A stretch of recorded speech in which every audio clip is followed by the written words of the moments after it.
শেহতীয়াকৈ ভাৰতৰ মহামান্য ৰাষ্ট্ৰপতিগৰাকীয়ে ভাৰত চৰকাৰৰ তৰফৰ পৰা আয়ুষ্মান ভৱ নামৰ এটা প্ৰকল্প তথা অনুষ্ঠানৰ উদ্বোধন কৰিছে। যোৱা 13 ছেপ্টেম্বৰত উদ্বোধন হোৱা এই আয়ুষ্মান ভৱ অনুষ্ঠানটোৰ বা প্ৰকল্পটোৰ অসমতো যোৱা 17 ছেপ্টেম্বৰৰ পৰা আমাৰ বিভিন্ন স্বাস্থ্য কেন্দ্ৰসমূহত উদযাপন কৰা হৈছে। আগতে আমি যেতিয়া টিভিত ৰামায়ণ বা মহাভাৰতৰ অনুষ্ঠান চাইছিলোঁ তেতিয়া আমি দেখা পাইছিলোঁ যে ঋষিমুনিসকলে হওক বা বয়োজ্যেষ্ঠসকলে মানুহক আশীৰ্বাদ কৰিছিল আয়ুষ্মান ভৱৰ দ্বাৰা, অৰ্থাৎ মানুহগৰাকী দীৰ্ঘজীৱী হওক তেনেকুৱা এটা চিন্তাৰে আয়ুষ্মান ভৱ বুলি আশীৰ্বাদ কৰিছিলে। তো ঠিক তেনেকৈ আমাৰ বৰ্তমান অসম চৰকাৰ তথা ভাৰত চৰকাৰেও বৰ্তমান জনসমাজত বাঢ়ি অহা বেমাৰ আজাৰৰ প্ৰতি লক্ষ্য ৰাখি কিদৰে মানুহৰ জীৱন ধাৰণৰ প্ৰক্ৰিয়া উন্নত কৰিব পাৰি বা বেমাৰ আজাৰৰ পৰা হাত সাৰি থাকিব পাৰি বা দীৰ্ঘজীৱী হ'ব পাৰি তেনেকুৱা পৰিকল্পনাৰে আয়ুষ্মান বুলি বিভিন্ন প্ৰগ্ৰেমত আয়ুষ্মান শব্দটো ব্যৱহাৰ কৰি কিছু পৰিকল্পনা বা কিছু আঁচনিৰ সৃষ্টি কৰিছিলে। আৰু এই আঁচনিসমূহ জনসমাজত সঠিকভাৱে পৰিচালনা হৈ আছেনে নাই, মানুহে ইয়াৰ জৰিয়তে সঠিকভাৱে উপকাৰ পাইছেনে পোৱা নাই, বা এই আয়ুষ্মান প্ৰকল্পবিলাকৰ সজাগতা সঠিকভাৱে ৰাইজৰ মাজত বিয়পি পৰিছেনে নাই, এই গোটেই কথাবোৰ ৰাইজৰ মাজলৈ লৈ যোৱাৰ বাবে আয়ুষ্মান ভৱ নামৰ এই প্ৰকল্পটোৰ আয়োজন কৰা হৈছে বা সৃষ্টি কৰা হৈছে। তো এতিয়া মই ক'ব বিচাৰিছোঁ এই আয়ুষ্মান ভৱ প্ৰকল্পটোৰ জৰিয়তে আমি কি কি নতুন কথা এই সময়খিনিত কৰিব লাগিব।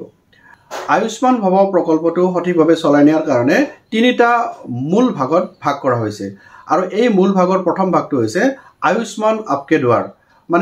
প্ৰধানমন্ত্ৰী জন আৰোগ্য যোজনাৰ অধীনত যি আয়ুষ্মান কাৰ্ড বনোৱা হৈছে, প্ৰতিজন যোগ্য হিতাধিকাৰীকে এই আয়ুষ্মান কাৰ্ডসমূহ বনাইছেনে বনোৱা নাই, আৰু বনোৱা আয়ুষ্মান কাৰ্ডসমূহ তেখেতসকলে হাতত হাৰ্ড কপিটো পাইছেনে পোৱা নাই, এই কথাখিনি চালি জাৰি চোৱা, লগতে যিখিনি মানুহ এইখিনি সময়ত হস্পিটেলাইজ হ'ব লগা হৈছে তেখেতসকলে হস্পিটেলৰ পৰা এই সুবিধাখিনি পাইছেনে পোৱা নাই, এই কথাখিনি চৰ্চা কৰাৰ কাৰণে আয়ুষ্মান আপকে দুৱাৰ এই ভাগটো কৰা হৈছে। দ্বিতীয় ভাগটো হৈছে আয়ুষ্মান মেলা। যিবিলাক আমাৰ স্বাস্থ্যকেন্দ্ৰ আছে, ই লাগে সাব চেণ্টাৰে হওক বা PHC বা CHC হওক, যিকোনো আমাৰ পৰ্যায়ৰ এই স্বাস্থ্যকেন্দ্ৰসমূহত স্বাস্থ্য মেলা অনুষ্ঠিত কৰিবলৈ নিৰ্দেশ কৰা হৈছে। এই স্বাস্থ্য মেলাসমূহ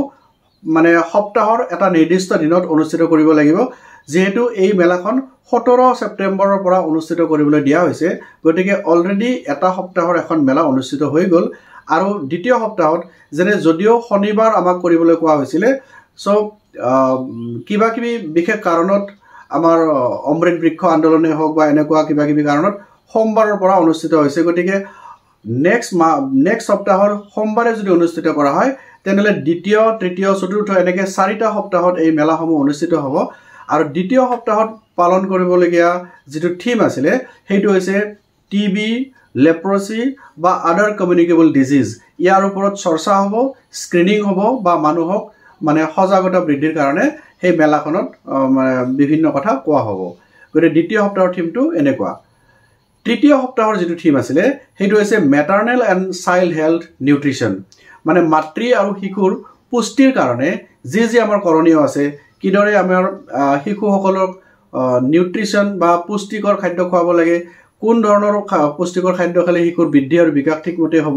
বা মাতৃগৰাকীক কিদৰে আমি পুষ্টিকৰ খাদ্য যোগান ধৰাটো উচিত। তো এনেকুৱা কথাসমূহৰ ওপৰত চৰ্চা বা কিছু ৱৰ্কশ্বপ এই সপ্তাহটোত কৰা হ'ব। 4 নম্বৰ সপ্তাহত আছে আমাৰ কিছুমান ষ্টেট স্পেচিফিক ডিজিজ, কিছুমান ৰাজ্যত কিছুমান বিশেষ বেমাৰ দেখা পোৱা যায়। যেনে ইয়াত ধৰি দিয়া আছে আমাৰ থিমত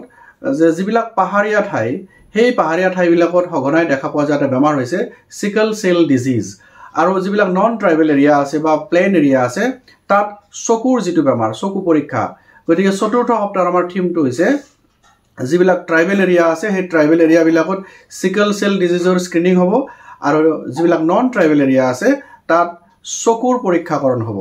গতিকে এই 4টা মূল থিমৰ ওপৰত 4টা সপ্তাহত ভাগ কৰি দিয়া হৈছে। গতিকে মই আশা কৰিছোঁ যে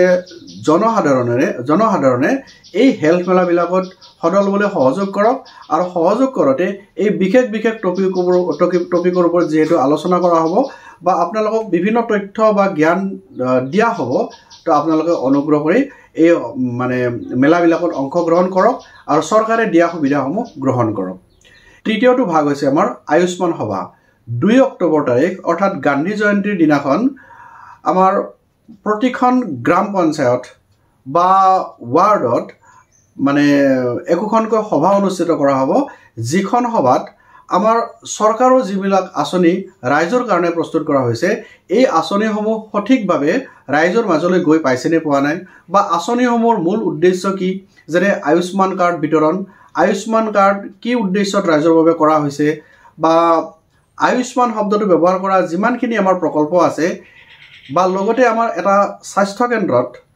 স্বাস্থ্য সেৱা আমাৰ যি আঁচনি আছে এই আঁচনিসমূহ যেহেতু ৰাইজৰ সুবিধাৰ কাৰণে বনোৱা হৈছে আসলতে সেই আঁচনিসমূহ ৰাইজে ঠিকমতে বুজি পাইছেনে পোৱা নাই ইয়াৰ ওপৰত চৰ্চা হ'ব বা ৰাইজৰ মাজত থকা যদি কিবা মানে স্বাস্থ্য বিষয়ক কিবা জটিলতা থাকে সেই কথাবিলাকো মানে এই সভাখনত আলোচনা বিষয়বস্তু হ'ব পাৰে গতিকে আয়ুষ্মান সভাখনত তাত পঞ্চায়তৰ প্ৰতিনিধি থাকিব হয়তো চৰকাৰৰ প্ৰতিনিধি থাকিব তাত বিভিন্ন ধৰণৰ উচ্চপদস্থ বিষয়াসকল তাত উপস্থিত থাকিব গতিকে ইয়াতেও আশা কৰা হৈছে যে 2 অক্টোবৰৰ পঞ্চায়তত হ'ব লগা যিখন সভা তাত সদল বলে আপোনালোকে অংশগ্ৰহণ কৰক আৰু আঁচনিসমূহ সঠিকভাৱে আপোনালোকে পাইছেনে পোৱা নাই বা ইয়াৰ পৰা উপকাৰ হ'ব বুলি আপুনি ভাবিছেনে ভবা নাই এই কথাখিনি জনাৰ কাৰণে এটা উপযুক্ত স্থান হ'ব পাৰে এই আয়ুষ্মান সভাখন সো এই তিনিটা মূল ভাগত বিভক্ত কৰি আমাৰ আয়ুষ্মান সভা প্ৰকল্পটো অনুষ্ঠিত কৰা হৈছে ইয়াৰ পিছত এটা বৰ দৰকাৰী কথা আছে সেইটো হৈছে আয়ুষ্মান গ্ৰাম পঞ্চায়ত তো আয়ুষ্মান গ্ৰাম পঞ্চায়ত মানে অসমত যিমানবোৰ গ্ৰাম পঞ্চায়ত আছে সকলোবোৰ গ্ৰাম পঞ্চায়তক মিলি কোনখন গ্ৰাম পঞ্চায়তে উৎকৃষ্ট মানৰ সেৱা প্ৰদান কৰিছে এই সেৱা প্ৰদানকাৰী উৎকৃষ্ট গ্ৰাম পঞ্চায়তক মানে আয়ুষ্মান গ্ৰাম পঞ্চায়ত হিচাপে পুৰস্কাৰ ঘোষণা কৰাৰ সিদ্ধান্ত কৰিছে তো এই উৎকৃষ্ট গ্ৰাম পঞ্চায়তৰ পুৰস্কাৰটো পাবলৈ যিখিনি ক্ৰাইটেৰিয়া লাগিব সেই ক্ৰাইটেৰিয়াসমূহ যদি পালন কৰিব পাৰে তেনেহলে নিশ্চয় আপোনাৰ নিজৰ পঞ্চায়তখনেও হয়তো গ্ৰাম মানে আয়ুষ্মান গ্ৰাম পঞ্চায়ত হিচাপে স্বীকৃতি পাব পাৰে তো ইয়াৰ বাবে দৰকাৰী যিখিনি ক্ৰাইটেৰিয়া আছে মই ক্ৰাইটেৰিয়াখিনি কৈ দিছো এইখিনি ক্ৰাইটেৰিয়া পূৰণ হ'লেহে এখন উৎকৃষ্ট গ্ৰাম পঞ্চায়ত বুলি চৰকাৰে স্বীকৃতি প্ৰদান কৰিব প্ৰথমতে 1 নম্বৰ যেটো ক্ৰাইটেৰিয়া আছে যে এখন গ্ৰাম পঞ্চায়তৰ অধীনত থকা প্ৰতিজন যোগ্য হিতাধিকাৰীয়ে মানে 100% আয়ুষ্মান কাৰ্ড বনোৱা আৰু ৰিসিভ কৰা বা গ্ৰহণ কৰাটো সম্পূৰ্ণ হৈছে নে এটো হৈছে নম্বৰ 1 ক্ৰাইটেৰিয়া মানে আয়ুষ্মান কাৰ্ড বনোৱাটো 100% কমপ্লিট হ'ব লাগিব 2 নম্বৰ ক্ৰাইটেৰিয়া হৈছে 5 বছৰৰ ওপৰৰ ব্যক্তিয়ে যিবিলাকে আয়ুষ্মান কাৰ্ড বনোৱা নাই অথচ তেওঁলোক বিভিন্ন ক্যাটাগৰী হ'ব পাৰে যেনে চৰকাৰী চাকৰিয়াল হ'ব পাৰে বা যাৰ যিবিলাক মানুহৰ মানে ৰেশন কাৰ্ড নাই তেনেকুৱা ব্যক্তিৰ বাবে আভা আইডি ক্ৰিয়েচন 5 বছৰৰ ওপৰৰ ব্যক্তিত সেইখন গ্ৰাম পঞ্চায়তত থকা প্ৰতিজন ব্যক্তিৰে ক্ৰিয়েট হৈছে নে 100% হৈছে নে নাই সেই কথাটো মানে ক্লিয়াৰ হ'ব লাগিব লগতে মই কথাটা ক'ব বিচাৰিছো যে যিবিলাক মানুহে আয়ুষ্মান কাৰ্ড ইতিমধ্যে বনাইছে বা বনোৱা হৈ গল তেখেতসকলৰ আয়ুষ্মান কাৰ্ডত এটা আভা আইডি বুলি লিখা আছে আৰু এইটো আভা আইডি আপোনালোকৰ অলৰেডি ক্ৰিয়েট হৈ গৈছে গতিকে চিন্তা কৰিব নালাগে আভা আইডিৰ কাৰণে যিসকল মানুহে এতিয়া আয়ুষ্মান কাৰ্ড বনোৱা নাই তেখেতসকল মানুহ অৰ্থাৎ চৰকাৰী চাকৰিয়াল বা যাৰ ৰেশন কাৰ্ড নাই তেনেকুৱা মানুহে এই আভা আইডিটো বনাব লাগিব আৰু 100% যদি তেনেকুৱা মানুহে বনাব পাৰিছে তেতিয়াহে এইটো ক্ৰাইটেৰিয়া ফুলফিল হ'ব 3 নম্বৰ ক্ৰাইটেৰিয়াটো হৈছে 30 বছৰৰ ওপৰৰ সকলো ব্যক্তিয়ে মানে 100% এনসিডি স্ক্ৰিনিং হৈছে নে নাই মানে আপোনালোকে হয়তো জানিব যে গাঁও অঞ্চলত এটা সাব সেন্টাৰৰ আন্ডাৰত যিখিনি 30 বছৰৰ ওপৰ মানুহ থাকে তেখেতসকলৰ এনসিডি স্ক্ৰিনিং হয় যেটো আমি মানে স্বাস্থ্যকৰ্মীসকলে সকলোবোৰ সাব সেন্টাৰতে কৰি থকা হৈছে সো 100% সম্পূৰ্ণ হৈছে নে নাই তাৰ নিশ্চিতি হলেহে এই মানে আয়ুষ্মান গ্ৰাম পঞ্চায়ত বুলি স্বীকৃতি পাব পাৰে so 100% NCD screening 3 number criteria 4 number ক্ৰাইটেৰিয়াটো হৈছে প্ৰতি 1000 জন ব্যক্তিৰ ভিতৰত কমেও 30 জন মানুহৰ মানে টিবিৰ স্যাম্পল কালেকশন লোৱা হৈছে নে নাই এই টিবি চিনাক্তকৰণ হোৱা ৰোগীসকলৰ সঠিকভাৱে ঔষধবিলাক খাই আছে নে নাই আৰু তেওঁলোকে আৰোগ্য হৈছে নে নাই এই কথাখিনি যদি 100% নিশ্চিত কৰিব পৰা যায় তেনেহলে এই মই উল্লেখ কৰা যিখিনি মানে ক্ৰাইটেৰিয়া থাকিলে এইখিনি ক্ৰাইটেৰিয়া ফিল আপ কৰা কোনোবা এখনে হওক বা বেছিয়ে হওক ক্ৰাইটেৰিয়া ফিল আপ কৰিব পাৰিলে তেখেতসকলে আয়ুষ্মান গ্ৰাম পঞ্চায়ত ৰূপে স্বীকৃতি পাব পাৰিব তো এইটোৱে আছিল আমাৰ মূল আয়ুষ্মান ভৱ প্ৰকল্পৰ উদ্দেশ্য, যিটো উদ্দেশ্যৰ জৰিয়তে চৰকাৰে আমাৰ জনসাধাৰণৰ কাৰণে প্ৰস্তুত কৰা আঁচনিসমূহ ঠিকমতে চলি আছেনে তাৰ এটা ৰিভিউ কৰা বা তাক জনসাধাৰণৰ লৈ যোৱাৰ কাৰণে এটা মেলা, যিটো মেলাৰ জৰিয়তে আমি সকলোৱে গম পাব পাৰোঁ কিমানখিনি স্বাস্থ্য সজাগতা বা স্বাস্থ্য বিষয়ক আমাৰ আঁচনি প্ৰস্তুত কৰিছে। তো আজিলৈ এইখিনিয়ে। আশা কৰিছোঁ আয়ুষ্মান ভৱ প্ৰকল্প যি আমাৰ বৰ্তমান চলি আছে, এই আয়ুষ্মান ভৱ প্ৰকল্পটোৱে আপোনাক উপকৃত কৰিব আৰু আপুনিও এইখন আয়ুষ্মান প্ৰকল্পৰ সভাসমূহত অংশগ্ৰহণ কৰিব। তো ইয়াতে এৰিছোঁ। পুনৰ নতুন খণ্ড এটাত আপোনালোকক লগ পাম।